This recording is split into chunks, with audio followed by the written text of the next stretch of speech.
Concepts, and we're here for this week's Warriors Whiteboard Wednesday. I do so many of these things. I apologize to those of you who jumped on at the time to catch the episode, but we had a little bit of a technical glitch, so we got that resolved and we're ready to go. Okay, so this is actually a part 2 from last week's episode. If you're just watching recordings and whatnot, then you want to check out the previous episode. But what I didn't get a chance to get to, based on the time constraints that I have, is in the actual application of different strategic modes to take care of things. So if you made it in for last week's Friday virtual training, then you got a chance to see some of those things. But what I ended up doing for today is really like loading things up, right? So I got a lot to cover in a little bit of time. We'll make sure you get those. But again, for those who are kind of checking in late or maybe didn't catch the last one, and again, you can go look at that one for much more in-depth kind of stuff. But what I want to do first is just very, very quickly review the different fighter types that we looked at last week. And again, if you're one of my students or you've been around for a while or you understand these mandala that we kind of use as frameworks to keep things straight in our head, right? Think of the outlines that we give you much like drawers in a filing cabinet. Okay, it's just a way to kind of keep things straight. Are there some things that could fit in more than one drawer? Yeah, we have a drawer for that. It's called void, right?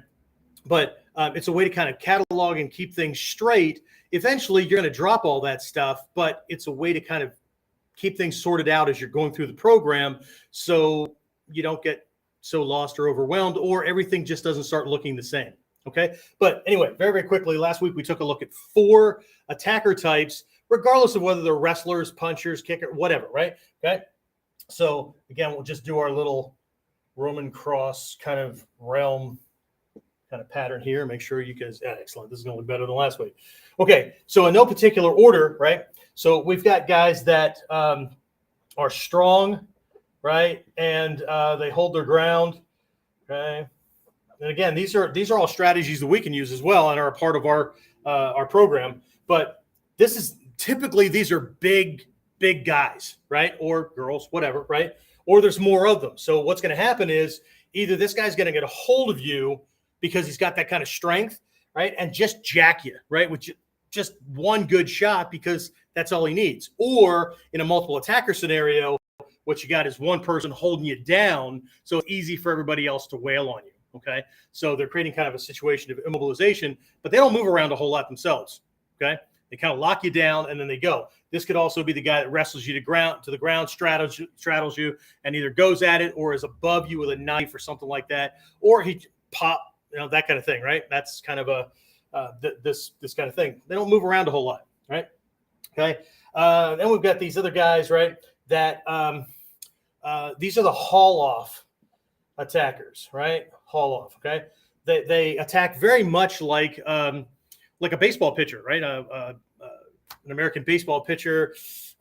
Maybe, I don't know if the British cricket is like this as well. Yeah, I guess a baller would be this way, right? Where there's this big old haul off, boom, and they're throwing it, right? These are the guys that big old haul off kind of thing, right? So they're going to set things up in the front end, right, to create that extra time, that extra distance or whatever they need to be able to drop this in because it needs more time. But, they got where this guy has strength on his side, right? Grab you, just jack you. This guy, right? So they could be the same, it could be a big guy or whatever, but they could be smaller and all that, right? From the perspective of a wrestler kind of guy, right? This is the kind of guy that think judo, right? Where they're kind of moving you around and stuff like that. And they're just looking to get in there and catch that trip or whatever, right? Okay. Then you got these committed guys, right? These direct committed. So these guys kind of rush in, very direct, right? These are the speed fighters. Okay. They're just in there doing their thing, right? Just kind of moving in. If it's a wrestler, shoot fighter, whatever, just kind of rushing in, snatch you up, get you to the ground, right? They're all over you, kind of moving into position, not giving you a whole lot of time. Okay. We're going to talk about time here in a minute, right? So then we got these other guys over here that are, these are more of a tricky, kind of chaotic, all over the place kind of person, right? These guys tend to be smaller because, one, they can use speed, But what they're doing is they're throwing a bunch of stuff out there to kind of get you, right, worried about any given thing. And then when you buy into one, they can pop you with the next one. But again, because they're light and they're all over the place, right? They tend to be smaller, more wiry kind of people, right? Very, very tricky. But when a punch lands, right, or a kick lands or whatever, they're giving up power for speed, right? So there's a trade-off, right? This guy has to hit you a couple of times, right, to get the same kind of thing that this guy has probably overdone already, right? This guy will grab you by the throat and just hold you until you pass out, kind of thing, right? Okay. This guy in here, this was kind of the bonus guy. I know we were talking about 4, but the void guy can move around, right? They have aspects of a lot of these different things, but they also understand the big picture, right? So we'll talk about them in just a minute. So I'm going to get rid of this because there's something else kind of last minute that I decided I wanted to throw in here for you. Excuse me. All right, it's that time of year where the allergies starting to kick in. All right. So do you need all this stuff? No. Okay.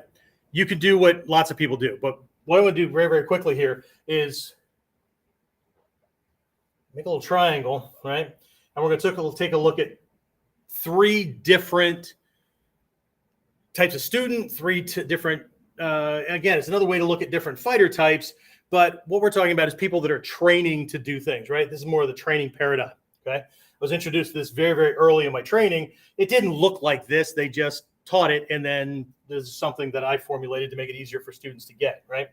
So we really have a choice, right? There's 3 basic choices that we have when we're aiming to gain proficiency, when we're developing skills, right? There's really only 3, okay? We can choose to aim to be a really good technician.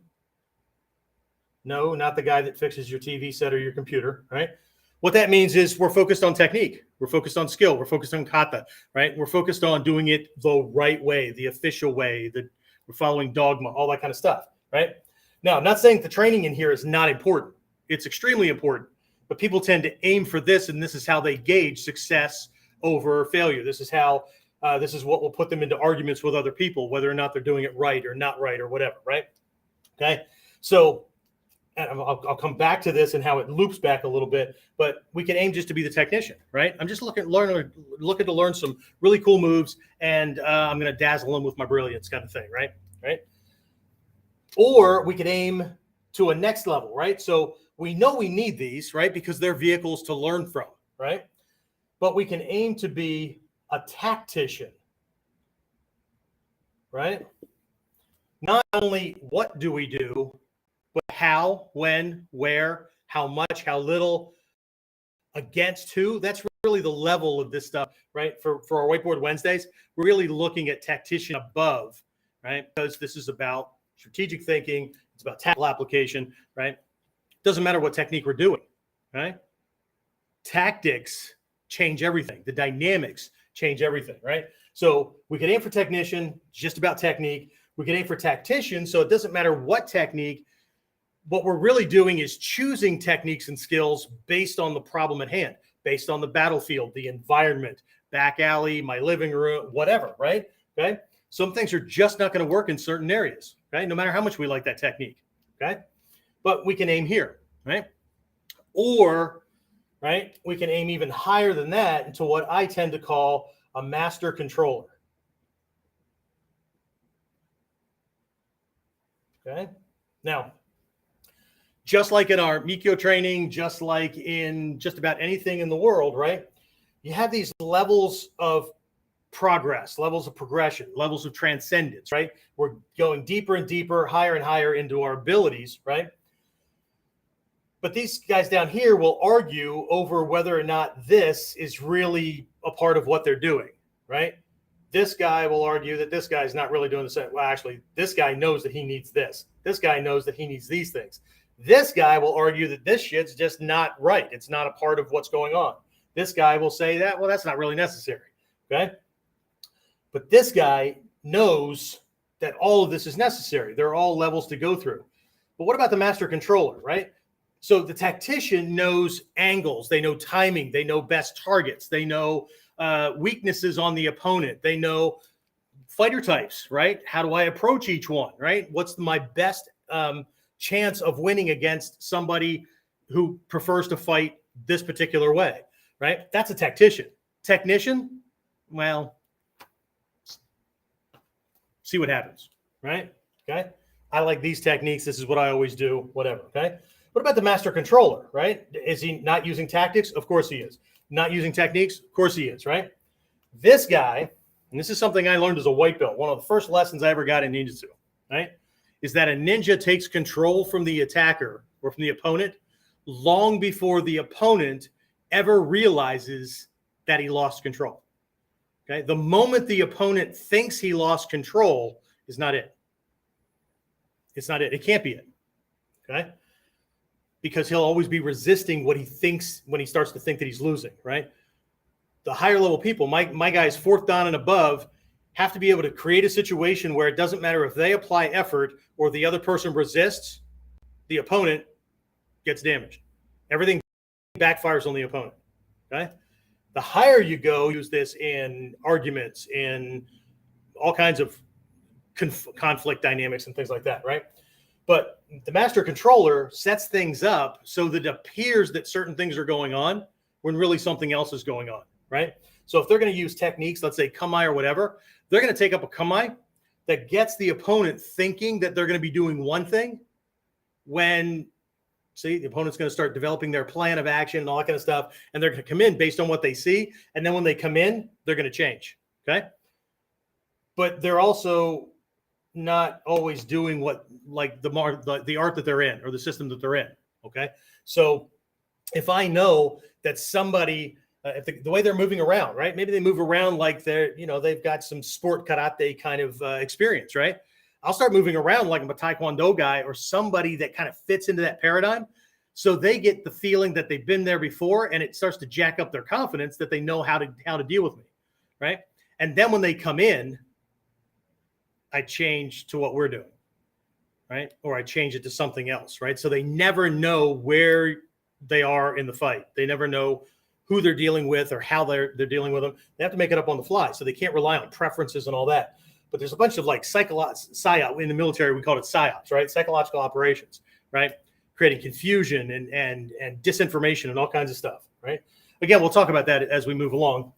But let's go back to our little chart there, right?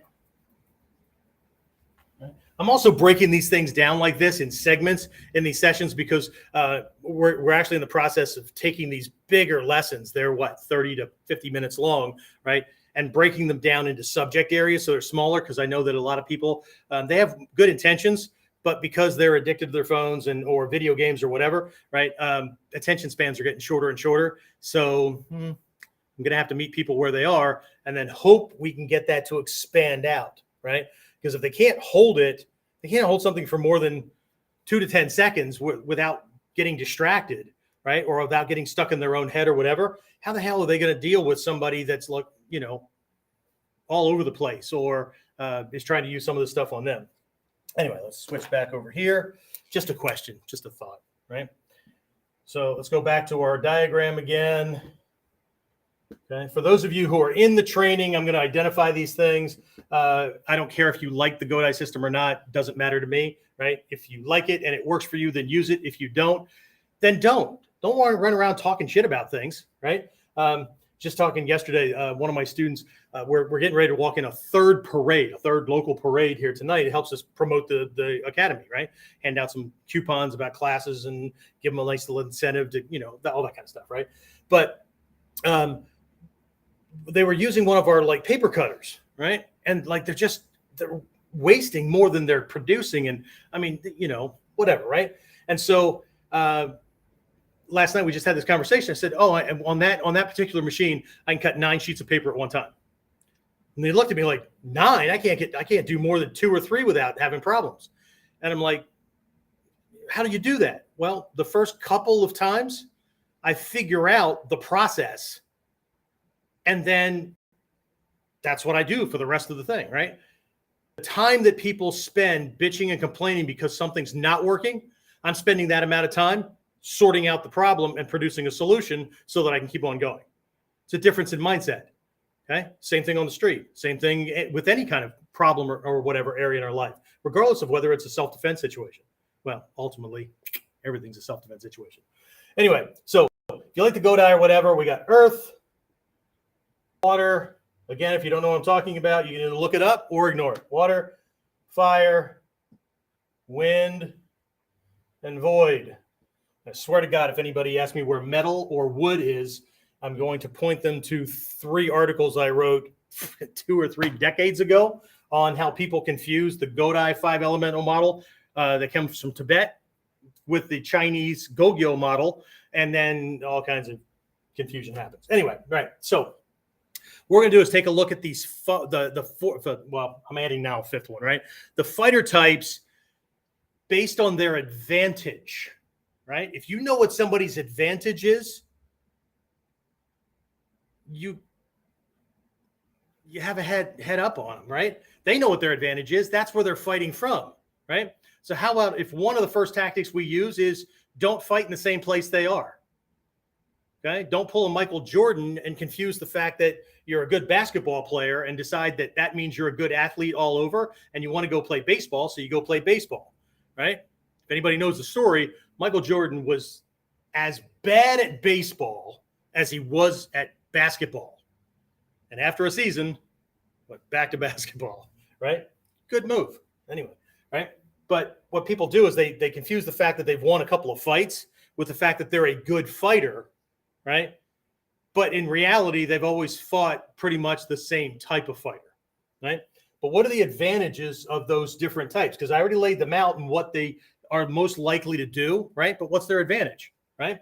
So this guy over here, right? Remember, it was about strength, whatever. They tend to be bigger guys, right? That also means they come with a lot of extra padding, but maybe they don't. Maybe they're average size, but they're wearing either conventional body armor or they're wearing what I call prison body armor, right? Where they've already gone out knowing they're jacking people, and what they've done is taken glossy magazines like Cosmopolitan or whatever, open these things up and tape them to their torso, so now you can punch them all you want, right? Or they're an MMA fighter, 250 pound MMA fighter, used to getting hit in the head many times a week, and you're going to have to up your game because it's just not doing it. And besides that, if you've ever punched somebody in the head or been punched in the head, it takes a really good shot to shake up, right, the gray matter up top, okay? People can take a lot of shots to the head, not so many to the throat or certain other areas of the body, right? That starts to shut the body down. But for whatever reason, I know we want to go for the main controller, but anyway, right? So this guy, right, his advantage because of size is fortification, okay? But if you think about this on a grander scale, maybe it's not him that's fortified. Maybe he's hiding behind something. Maybe, maybe he's, you're trying to do something to take him. I know in law enforcement, right? Sometimes having to place somebody under arrest or whatever, right? They've barricaded themselves in a house. They've locked the doors to their car. And even if you break the windows with your spring-loaded center punch or your asp or whatever, right? You still got to get them out, right? So one of the things here is fortification, right? It's also strength, right? So if we know that somebody owns that area, unless I think I can match it, well, it's not even about matching it. Because if I match it, then I'm playing the game of, well, let's see who's better. This is not a sport contest. Remember, I teach from the perspective of survival and self-protection. Okay, and don't confuse self-defense and fighting. Okay, fighting is a contest between two people trying to win the same prize. Okay, a self-defense or survival situation is you are outnumbered, outgunned, outsized, whatever, and you're supposed to lose. Okay. It's not a contest. Okay. There's no bragging rights afterwards. There's no do-overs. Okay. Don't confuse the two. Right. So anyway, this guy owns fortification. He owns strength. Again, there's a lot of other adjectives we can use. The water guy, right? Remember, he was tactical, right? So this guy thinks. This guy thinks a lot. He's just not like that kind of thing. This guy's thinking, right? So this guy, what do I have here? Right. This guy's hard to get at. Right? It's hard to get at, right? He stays in motion, right? He creates time, creates distance, that kind of thing, right? It's just very difficult to get at him or to land something solid because he stays in motion, right? The fire guy, right? This guy up here, it's all heart, right? This guy owns commitment, right? Let's see. Let's see. He's almost always forward moving, right? And he's laser targeted on the wow, that didn't come out at all, didn't, right? Laser targeted, looking for the best targets. Okay. He's not just going to, well, the negative guy up here is just going to come in flailing all over the place, but I see him over here, right? This guy is just laser targeted, right? He's going after very, very specific targets because he's looking to shut this thing down as quickly as possible. Okay. Quickly as possible, right? This guy's looking for control. Okay. This guy's looking for power. This guy's looking for the best way in. This guy's looking at what targets do I need to hit so if this thing is done in 10 seconds or less, 4 moves or less, it's done. Okay? That quick. He's not playing. He's not like the cat playing with the food. Right? Let's get this done.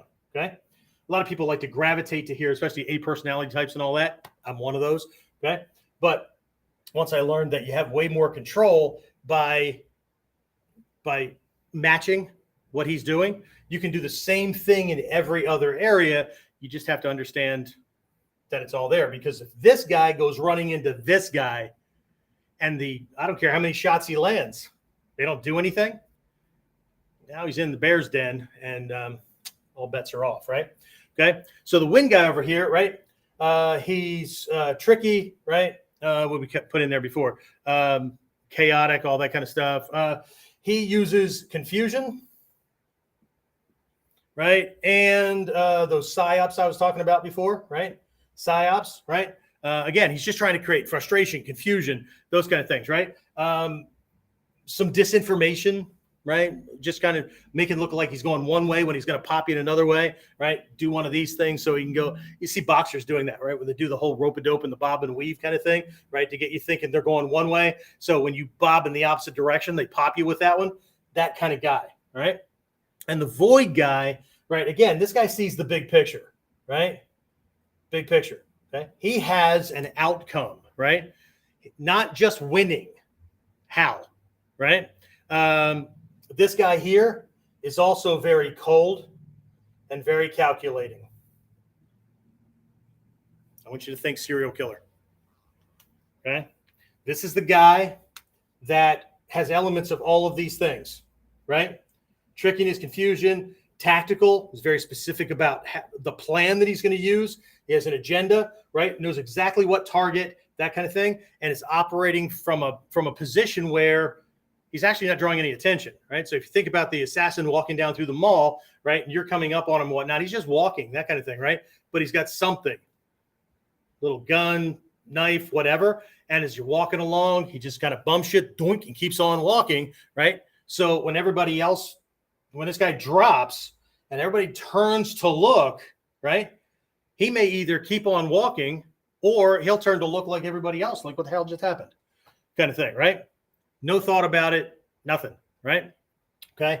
A lot of these other fighters, right? They've got a reason for doing things, right? They need to win, that kind of thing, right? So anyway, keep on keeping on, right? So what I want you to think about is, again, what advantage do they have, right? Both physically, mentally, what's their agenda, right? Remember, people tend to gravitate toward things that fit their personality types.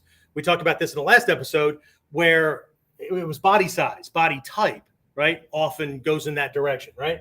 But it's just like vocation or jobs, right? People gravitate towards certain things because it feels to them like that's more natural for them. It's people that are more hands-on, right? We'll get into maintenance and things like that, right? Or arts and crafts or whatever, right? People that are more analytical and stuff like that will either become entrepreneurs, business owners, engineers, whatever, right? Other people, you get the idea, right? People that are more higher on the compassion side and things like that, and care side and whatnot, right? We'll get into nursing or other types of care or healing work or whatever, right? Same thing with going to the university and getting a degree, right? And then you can see a disconnect because somebody might have gone to university and got a degree for one thing, but they're working in a completely different vocation, right? Again, ninja take all this stuff into account, right? But it's the same thing. People tend to gravitate towards certain fight styles, and that tells me a whole lot about their personality type because that feels natural to them. Okay.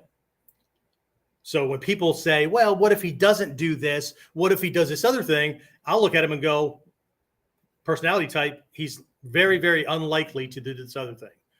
Okay. I will be surprised. I'll accept it, but I'll be surprised because, again, Fast and Furious kind of guys, people are all about speed, tend to gravitate toward boxing and karate, taekwondo, those kind of things, right?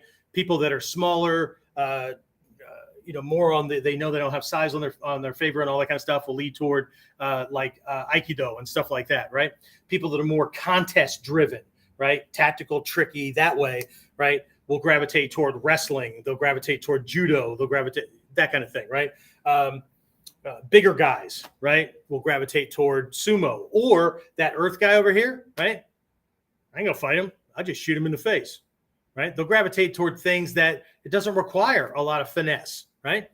Bang, done, right? Or I'll take this freaking baseball bat, smack him with it kind of thing, right? They're not working that hard for it, okay? So people tend to gravitate towards certain things. So if you know that, then as soon as somebody starts doing things, right? Unless they're that void guy in there, right? Or this windy kind of guy over here that uses creative application kind of thing, right? Unless they're that guy, they're probably not trying to convince you that they're one type of fighter when they're really something else. That's us. Okay. We should always lead off with the thing that we're least likely to do. Okay. We should always lead off with the thing that we're weakest at. If I'm not a great wrestler, I'm going to start, okay, watch all kinds of videos, practice, right? So you can look like you're that wrestler guy, you're that shoot fighter kind of guy, right? So when he starts prepping for the shoot fighter, right, and gets ready for grappling, punch him in the skull, right? Or if I'm a lousy puncher, right, I'm going to learn to move and look like a really good puncher. So this guy wants to slip inside those punches or those kicks, and now he ran right into my wrestling skill. Okay, that's Kyujutsu Tenkan, right? Disguising truth and falsehood, right? Never lead off with what you're good at. You just gave them all the freaking thing, everything they need to beat you, okay? Or at least level the playing field, okay? All right, what's next on here? All right, speaking of playing fields, on this week's Friday virtual training, we're going to be looking at this again like we did last Friday, but what we're going to be doing this time, we'll do techniques and whatnot, but what I really want to do is share a couple of training drills and exercises and things that I've learned along the way from way back. Some of them are like mental kind of things, right? Like if I'm dealing with this flurry kind of guy that's over here, right? And he's trying to, throw me off. What he's trying to do is get my head to be chasing all this stuff so that he can sneak something in, right? So if I can't keep myself in a certain frame of mind and I don't know how to use my eyes or control my flinch response, right? Or there's lots of things to control. If I can't do those things, then I'm more likely than not to fall for his crap, right? Same thing with the big guy over here, right? How do I take this big guy down? I can't just hit him anywhere. So what am I looking for, right? So again, some of that stuff we'll talk about is actually, you're going to get that and have to go back and match up with past Whiteboard Wednesdays. We're looking at matching certain fists to certain target areas and things like that. Because again, this big guy, man, we can't be wailing on this guy all day long, right? We still have about 10 seconds or less forward moves or less, or this gets really difficult really fast, right? All these guys, they go on my videos and whatnot, and they'll post things like, man, you're just like this old fat guy, man. Your O2 utilization is crap. You couldn't last for a 2-minute or a 5-minute round. No shit, right? I also have asthma. I have diabetes. I'm not looking to last for 2 minutes or 5 minutes, okay? If things go in that direction, anybody starts losing fast because the glycogen stores are just not the same. And the reason people can do that in the ring is because it's a certain type of paradigm. Okay? Most people attacked on the street or who get into fights on the street, I don't care if they can do 2 to 5 minute rounds, 3 of them, 5 of them, 10 of them, whatever. They can't do that on the street. It's not the same. It's not the same paradigm. It's not the same situation. All right. But we'll not get into those kind of things. All right. So where the hell am I? All right. So let's looking at matching our strategy to theirs, all right? And part of this is going to be looking at things that most people don't think about, right? So again, I'll put these things up here. So for my guys that know that and want to follow it, that's all great. And if not, no harm, no foul. Okay. So remember, we've got the earth guy over here, strong, all that kind of stuff, right? So I'm just going to put strong. Okay. Over here, we got the exact opposite, right? We've got chaotic. Oops. Chaotic, right? Tricky, that kind of thing, right? This guy's not moving very much. This guy's all over the damn place, right? This guy up here, like a friggin' bullet, just coming in, right? This guy down here needs to haul off and throw something back in, okay? Hopefully you can see that with glare from lights and all that kind of stuff, right? So this guy needs time. This guy needs he needs space to create that kind of knockdown power that he's looking for, right? What's this guy need? He's already had, by the time he shows up, he's already done all the planning. He's already done all the information gathering, right? He may use things like verbal cues, okay?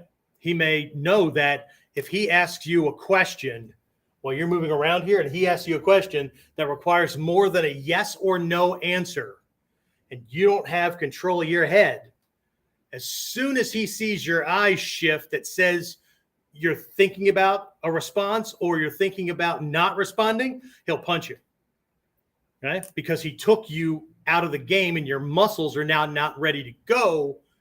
You're here instead of down here, okay? It's an old negotiator trick for sniper stuff, right? Law enforcement. Anyway, all right, so here's the thing, and this is a life skill, right? Hatsumi Sensei would often point out, we'd do something physical and all that, and he would go, this is like life. And then he'd point out a couple of different scenarios in life where you're not punching and kicking and locking people up and all that kind of stuff, but you're doing it, you're using the same principles and concepts to trip them up, stall them, and all that kind of stuff, right? So this is a life lesson, okay? Somebody decides that this is their way of fighting. Okay? I don't care if they're an attacker or a defender. This is their preference. This guy now, I don't care which realm they're in. I just picked on this guy, right? They're now going to go around the internet or in all conversations or in all martial arts schools or self-defense classes or whatever, right?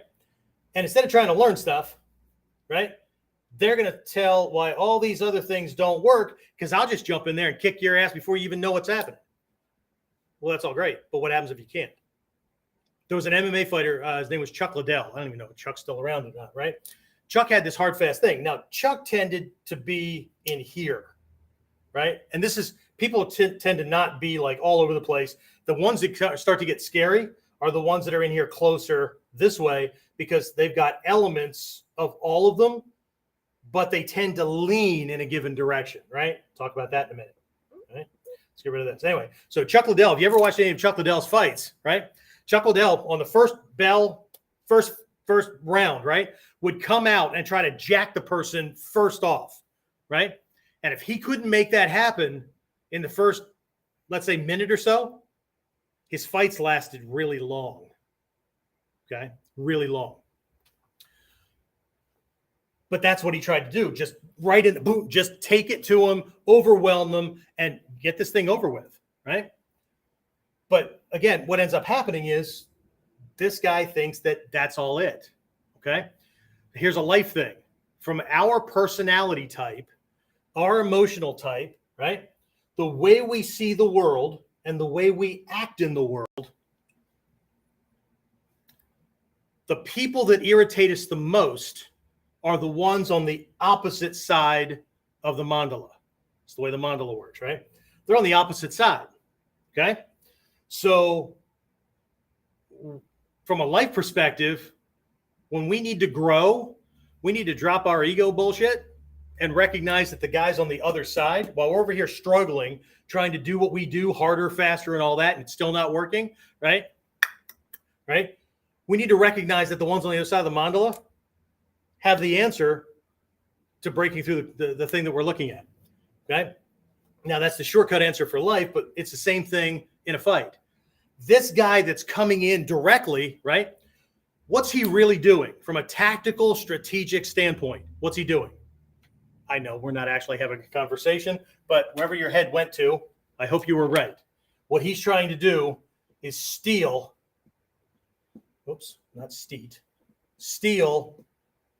space and time. Okay? He's trying to steal space and time. He's rushing you and not giving you any. As a matter of fact, he's taking it away from you. Closing the gap very, very quickly. Distance equals time. He's stealing space and time. It's a viable option, right? If somebody is threatening and you don't want to be looking over your shoulder for the rest of your life, you need to act first. You need to not give him the time he needs to make the phone call, get his friends to come, go to the car for the shotgun, whatever it is, right? He's looking to steal space and time. So the answer to that is down here in the water realm, because these guys create space and time. The haul-off guy needs it. They create it. Let's look at this from a ninja perspective, right? I'm using Kosei, Jumonji, whatever, right? And this guy goes, I'm moving in, right? So I'm stealing space and time, right? I'm getting in there on him, right? If I'm using the opposite approach where the person's coming in and I'm shifting out in the way, right? So he misses, I'm creating space and time. Yes, I know I'm causing him to miss a shot, right? Or waste a shot. We're always moving to make them waste a shot, okay? But this guy is creating space and time, which makes this guy have to work harder and do more to get at it. This guy is creating space and time, so what he might do to get whoever he's getting is to spit or throw something out or shove or whatever to give him that time so he can get his shot in. But the answer to whatever somebody's doing is in the opposite realm. This is why we teach options, because not all attackers come at you the same way. And to assume that they do because all of your fights were in high school or the bar fight on Saturday night, all your fights were against somebody who fight the same way, caveman plus a little better, doesn't mean that you're prepared for whatever might come at you. What it means is you've made an assumption that everybody's just like you. And it's easy. It's convenient, right? I know. So therefore, right? It's also lazy. Okay? A lot of these things that you try to train in are going to be you're not going to feel like they're natural for you until you do them enough, because all human beings were able to do all options. We tend to gravitate, get crystallized in a certain place, and that's where we tend to stick it out. Okay? The hard part isn't necessarily defending against strangers. It's perhaps having to defend against somebody who knows you and knows you very well. Because the closer they are to you, the more they know about you, the easier it is for them to set you up. They know what triggers you. They know what your fight style is. They know, I'll just shoot him in the face. Well, he'll just shoot you from across the street. Okay? He'll attack you before you even have a chance to get your weapon out. Okay? Or he'll know on what days you don't carry a weapon. Okay? Oh, mine's in the shop. Well, you probably shouldn't be bragging about shit like that. Okay?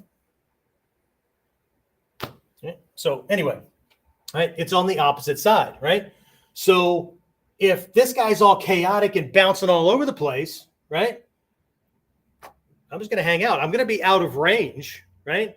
But I'm not going to fall for everything he does, right? We have this thing, there's a kamae called seigan, right? Seigan no kamae, right? Seigan means true or correct eye, right? It's not just about this pose. It literally is about what you're doing with your eyes. Now, we teach it in Mod 1 associated with Shizen, which is Hira in Gyoko school, right? Shizen.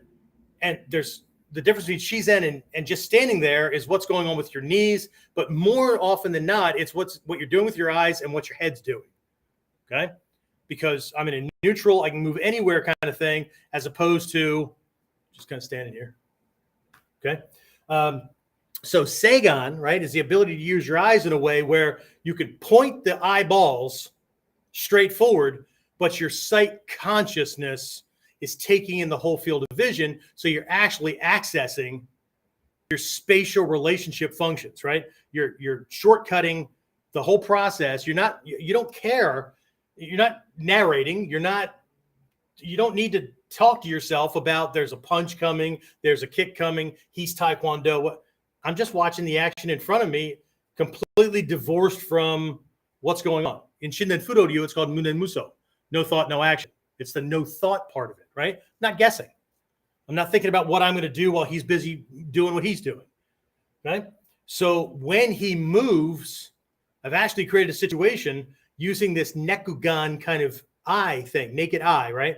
And directing the sight consciousness so that when he moves, I will be literally brain sending signals 250 times faster than if I'm looking at them or I'm getting caught up on things, right?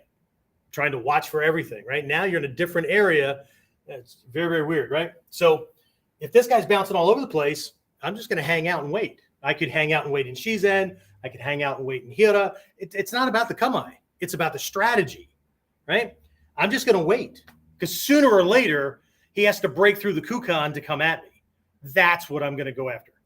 And not psych outs, right? You got to work drills and all that kind of stuff so that you don't chase everything that comes at you. Some people practice all the time where every time they move back, they have to do a counter strike. They have to do a counter strike, right? At full speed against jabs and things like that, you're going to miss more often than you're going to hit. So in your attempt to cause him to waste a shot or to get punished for taking his shot, you're wasting your shots, right? So it's a difference between a child mind trying to do grown-up stuff or an adolescent trying to be tricky being a grown-up and a grown-up knowing what's going to happen ahead. And they've already done a whole bunch of stuff adjusting so that they're going to get there easily, quickly, least amount of wear and tear on them in the process. It's a whole different mindset. Okay. All right. So it's the same idea, right? This guy's immovable and whatnot, right? If he's just waiting to get a hold of me, then I'm not going to stand in one place. I'm going to be hard to grab. Really, really, really hard to grab. Right? That kind of thing. But to do all these options and whatnot, what we really need to be doing is spending a whole lot of time observing, watching, understanding fighter types, conflict, all this stuff, right? Let me tell you a story. A bunch of years ago, before COVID and all this stuff shut down, I took a group of students to Japan. And our thing is we don't just go to the dojo, train, go get some food, go back and hang out at the guest house or whatever, and then rinse and repeat for a week or two, right? I have a whole 2 weeks planned out, right? We go to historical sites, we go to castles. All these things are relative to what we do, okay? So there was one that there was a Japanese TV show that was going, and it was about this lineage, right? This old warrior lineage. And they kind of revived this thing. Now, this lineage is on the top of a mountain in a village out in the middle of nowhere, right? So I decided, this is interesting because there was something really cool about this lineage, right? It had a samurai lineage and official kind of status and all that kind of stuff. But how they got there, they did it in a very ninja-like way. But they weren't considered to be ninja. Okay? But from a samurai perspective, what they did to get there was considered backhanded and cheating, and they should have been freaking killed. But since they were on the winning side, they weren't. So anyway, so they set up this museum and all that. Now, this is one of those things where we had to take trains, and a bus to get to this place that when we got off, it was like, for those of you old enough to know this stuff, right? Like Mayberry RFD minus half the town. We're looking around, right? Muddy road, all that kind of stuff. And in my best broken Japanese, I'm asking for directions. Well, there's this museum over there. They had little to nothing in English, right? So I just collected stuff so I could do the translation later, right? But this was a great example of what most people who are martial artists do that make it so unless they make some serious changes, they're never going to enter the realm of warriors, okay? So we go over to this one section. It's only a couple of buildings that are left over, right? There is this friggin' ginormous dojo, right? Looks like an airplane hangar, okay?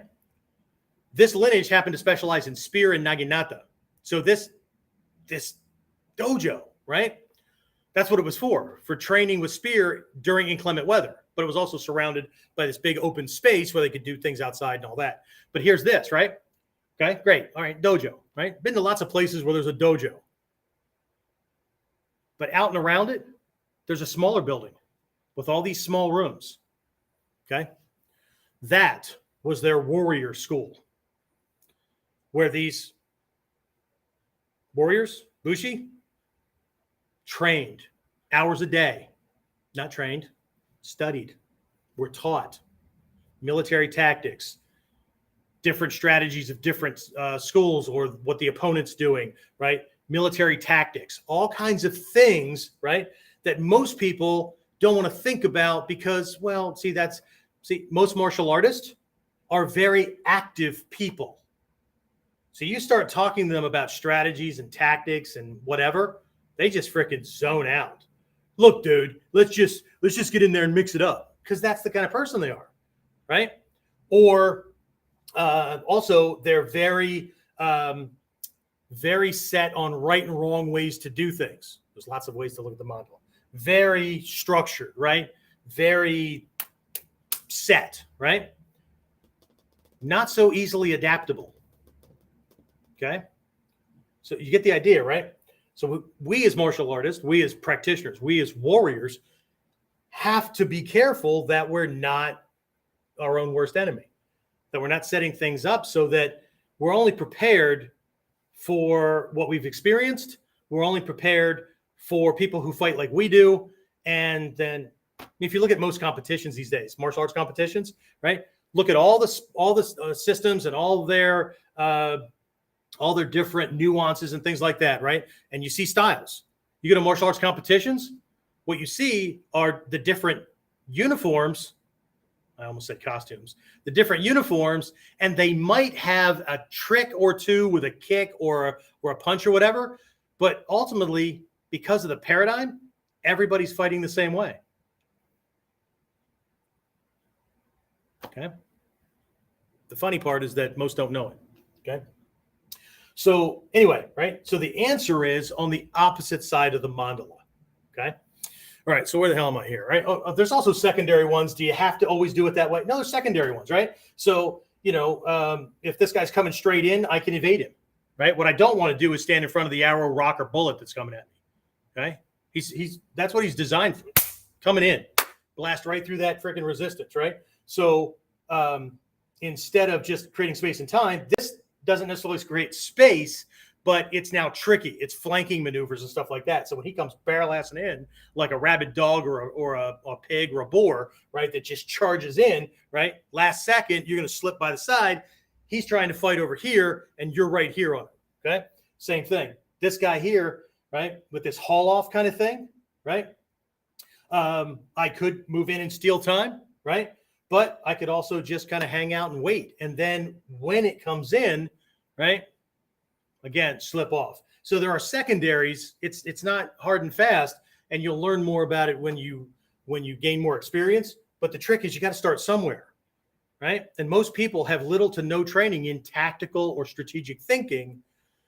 They've seen a couple of tricks that the teacher does, so they employ those tricks, but they still haven't left the realm of the technician. Remember that? The technician, right? The teacher might have done it or learned it or employs it as a tactical thing, but the student isn't using a tactical strategic mindset. It's just a cool move. It's just a cool trick, right? It's barely about setting the guy up, right? And the problem is if you do the same thing over and over again and other people have seen you fight, oh, shit. It's just like one football team preparing for, a game on Saturday against another football team. All they have to do is watch video of previous games. They don't need your playbook. Just watch multiple videos. You can recreate their playbook. Shit, look at that. All right, so now when they do this, we're going to do this. When they do this is no different. If you've ever been in sports or anything like that, and you understand the coach laying this stuff out, this is no different. This is exactly the same, except it's not a win or lose. Okay. All right. So again, I asked this earlier on in the class. Do you have to do things this way? No, of course not. Right. But you really have two choices. Okay.